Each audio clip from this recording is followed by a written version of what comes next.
On est dimanche le 16 septembre. Dehors, c'est très humide. À l'intérieur, encore plus. J'arrive de l'extérieur. Je suis encore mouillé. C'est comme ça fait partie de la vie. Je vais essayer de faire ce cours. Je parle de deux textes. Deux textes qui ont été hébergés par Vigile Québec. Le premier a été hébergé au début du mois d'août. Ça parle de Slave, la pièce de théâtre de Robert Lepage. J'ai donné mon opinion là-dessus, parce que les autres le faisaient pas. Surtout les médias. Avec donc, j'ai présenté le dossier parce que j'étais tout consterné depuis par les réactions des médias, les manifestants qui étaient tous des ignorants, qui n'avaient pas vu la pièce. J'ai été surpris la façon que l'information était traitée. Je suis arrivé à la conclusion que les manifestations, l'orchestration du tout, les réseaux publics, les réseaux sociaux plutôt, donc la vague morale que ça créait, c'était un coup monté. Un coup monté par une firme de relations publiques. Puis, c'était qui le client de la firme de relations publiques? C'était le Parti libéral du Québec. Donc, grosso modo, j'explique dans le texte les raisons d'en arriver à ça. J'explique si rapidement c'est quoi une firme de relations publiques. Une firme de relations publiques, c'est un cabinet de communication. C'est des gens qui sont invisibles quand ils sortent à l'extérieur de leur bureau. Parce qu'ils ont des stratégies dignes des militaires. Puis généralement, ces gens-là, qu'est-ce qu'ils veulent? C'est vous manipuler. Changer votre opinion, changer votre façon de penser, de vivre, changer vos intentions de vote. Peu importe, ça dépend, c'est qui le client. S'ils veulent vous vendre des voitures de marque X, ben ils vont s'organiser pour vendre des voitures de marque X. Puis c'est des gens qui occupent aussi l'espace public. Donc, dans certains cas, vous pouvez avoir ces gens dans le métro, dans des manifestations. Exemple, il va y avoir deux acteurs dans le métro qui parlent qui vont parler d'un livre, vont parler fort d'un livre X, de l'auteur Y. Non, puis ils vont dire qu'ils ont reçu le livre lors d'un lancement, qu'ils n'ont jamais rien vu d'aussi bon que ça. Ça va être un succès, puis le livre va être lancé dans 2 semaines, c'est une primeur que j'ai eue. Peu importe, ça dépend c'est quoi le théâtre, ça dépend c'est quoi le sujet, mais souvent ces gens-là sont placés dans l'espace public. Des acteurs, si vous aimez mieux, qui vont vendre un produit. Tout dépendant de la stratégie.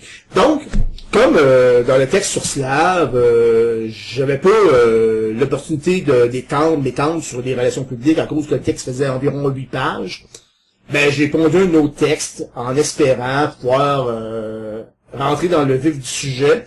Et le texte d'environ 8 pages aussi, qui présente les relations publiques depuis les 100 dernières années, puis qui par la suite s'attaque à la campagne électorale menée par le Parti libéral du Québec. Là-dessus, je donne des informations qui peuvent être contestables, mais c'est quand même la réalité. Le Parti libéral du Québec est un parti de propagande. Et dans certains cas, on peut dire que la gestion du Parti libéral du Québec des 4 dernières années s'associe à une propagande électorale. J'explique des exemples. Puis je parle aussi de privatisation d'Hydro-Québec. Un dossier qui est pas récent, là, ça fait depuis environ 1992 qu'on revient sporadiquement sur la privatisation. Généralement, c'est quand le Parti libéral est au pouvoir. Puis il est arrivé, c'était une opportunité pour moi de parler de l'ordre du temple solaire, qui est à Coquinec, Hydro-Québec, dans les années 90, la loge Q37 qui menaçait d'assassiner Claude Ryan. Je reviens sur des vieilles informations. Pour faire peur au monde, simplement pour amener les choses à leur...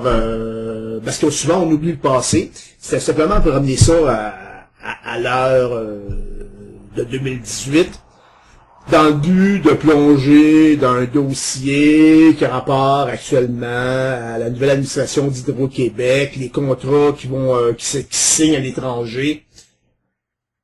Puis qui laisse entrevoir que Hydro-Québec va être privatisé. Alors que moi, je ne veux pas privatiser Hydro-Québec. En tant que citoyen, je refuse que le gouvernement du Parti libéral du Québec m'arnaque une autre fois pour un autre 4 ans. Lisez le texte, si jamais ça vous intéresse, si les firmes de relations publiques vous intéressent.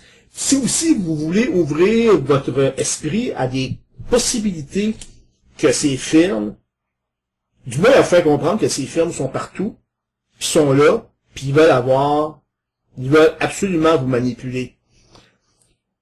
Puis il faut comprendre aussi que les firmes de relations publiques, ça a l'air gentil quand on dit que c'est un bureau de communication. Mais ça l'est beaucoup moins quand on commence à parler des firmes de relations publiques qui sont en accointance avec des stay behind. Des stay behind, c'est, on appelle ça rester derrière. C'est un anglicisme qui est utilisé pour des gens qui sont au service de corporations, de nationales, puis aussi beaucoup des services de renseignement, de l'OTAN, de la CIA, qui sont là pour les mêmes raisons que les firmes de relations publiques, qui utilisent les mêmes moyens.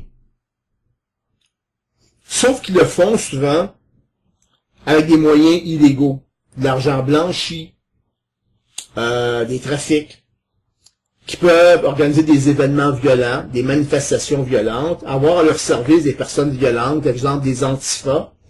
Puis en même temps, c'est que ces gens-là peuvent même aller jusqu'à assassiner. Si jamais un assassinat est vu comme un événement qui va changer l'idée de la population, ils vont le faire. Dans certains cas, éviter quelqu'un de prendre le pouvoir. On peut parler, exemple, de Stay Behind, quand on a su que, après l'élection du Parti québécois en 2012, le 4 septembre 2012, on sait ce qui est arrivé. Richard Henry Bain a parcouru environ 1h30 de route en psychose, avec de l'armement, armé jusqu'aux dents. Il a réussi à traverser les barrières de la sécurité, traverser les barrières de la Sûreté du Québec, pour tenter d'assassiner Pauline Marois. Son âme s'est enclenchée. Il n'a pas pu le faire. Elle venait d'être au pouvoir, puis il y avait déjà quelqu'un qui voulait l'assassiner. Ça, c'est des genres d'actions qui se font par les stay behind. Dans ce temps-ci, c'est plus pour changer l'opinion des gens, c'est même leur faire comprendre que on n'aime pas la façon que vous avez voté, puis nous, c'est pas ça qu'on veut. Disons que c'est le noyau dur pour amener les gens à se retirer à changer d'idée, changer de position, puis à fermer, à se taire, à écouter, à obéir. Puis faut savoir aussi que la même soirée, les médias n'ont pas présenté beaucoup. Quand Richard Henry Bain est rentré au Métropolis, il y avait à l'extérieur une panoplie de personnes qui manifestaient, qui étaient pas contentes que le Parti libéral, que le Parti québécois, plutôt, ait été élu. Des gens qui étaient violents et agressifs. Puis quand le Parti libéral menace, comme c'était le cas de Jean Charest, quand Philippe Couillard menace les gens d'un chaos, si jamais le Parti libéral ne rentre pas au pouvoir, tout comme Jean Charest l'a fait en 2012, c'est que ces gens-là sont main dans la main avec des stay behind et des firmes de relations publiques, puis sont assurés que s'ils prennent pas le pouvoir, il y a des gens qui vont faire comprendre à la population qui n'ont pas voté du bon côté. À ce moment-là, restez sous vos gardes, puis soyez informés, puis osez aussi prendre votre droit de parole dans les médias, partout, pour parler des relations publiques, parce qu'on s'en va si la propagande, d'un moment ou l'autre, ça marche avec le mensonge. Et un jour ou l'autre, ça finit par aboutir à des systèmes d'intolérance qui glissent vers des dictatures ou des formes de totalitarisme. Puis il y a des gens actuellement qui pensent qu'on est dans ce régime-là. Moi, je crois que la population actuellement doit bouger. Si ça bouge pas, assurément, on va y aller. Autrement, c'est reprendre possession de nos libertés. Et assurément, 8 pages, relations publiques, c'est pas un texte excellent, mais ça peut vous éclairer sur beaucoup de choses. Puis ça vous permet justement de pouvoir réagir promptement, peu importe les situations, puis commencer à voir ce qui se passe dans l'actualité, pas comme un hasard, mais une manipulation de l'espace public. Merci beaucoup, à la prochaine.